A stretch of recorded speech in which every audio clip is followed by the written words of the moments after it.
Well, let's get more now on the situation in Syria. We've heard, of course, about the amendment to the UN resolution. Malik Al-Abdeh is the chief editor of the London-based opposition Syrian TV channel Barada TV and has been following the anti-government protests over the past few weeks. Of course, Jisr al-Shagour is bracing itself against this reported operation by the Syrian military, and this is in retaliation for the deaths of the 120 security personnel. Now, you've actually spoken to somebody who has just fled into Turkey. What did they have to say? Well, they were with a group of around 150 people who fled into, across the Turkish border.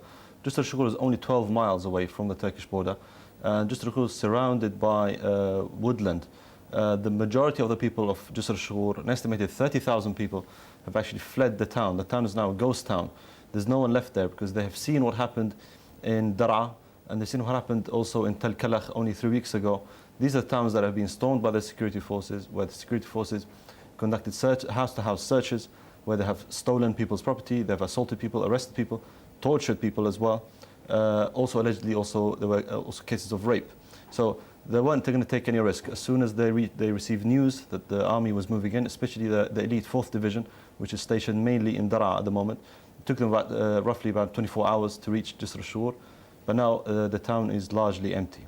The town is largely empty, and of course it's very difficult to verify the events that are taking place there. But when the people who are fleeing into Turkey, when they hear about what is happening at the United Nations, do you think they'll feel in any way comforted by what the British and the French are trying to put forward? Well, generally speaking, the Syrian people have been quite disappointed actually by the international reaction to what is happening in their country. If you compare what's happening in Syria to what happened in Libya, it only took 2 weeks for a UN resolution to pass, for Arab League to condemn what's happening. In Syria now, we're in the 3rd month of revolution. More than 1,000 people have been killed, around 12,000 people in prison, and yet the reaction tends to be quite muted. It's about time, really, that the international community lived up to its expectations, lived up to its responsibility towards the Syrian people. This is how the Syrian people view what is happening at the UN at the moment. There's a lot of irritation, anger perhaps at Russia and China. These are the countries that are blocking any powerful condemnation of the Syrian regime. Any watering down of the UN resolution, I think, will be viewed very skeptically and very negatively on the Syrian street.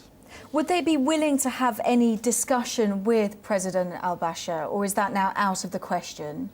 Well, the regime has extended its hand. It's said that it wants dialogue, but as long as the killing continues, as long as there are these military operations, I don't think the Syrian street will be willing to allow any opposition political party to enter a dialogue with the government. In fact, the mainstream opposition parties have rejected any offer of dialogue with the Bashar al-Assad at the moment.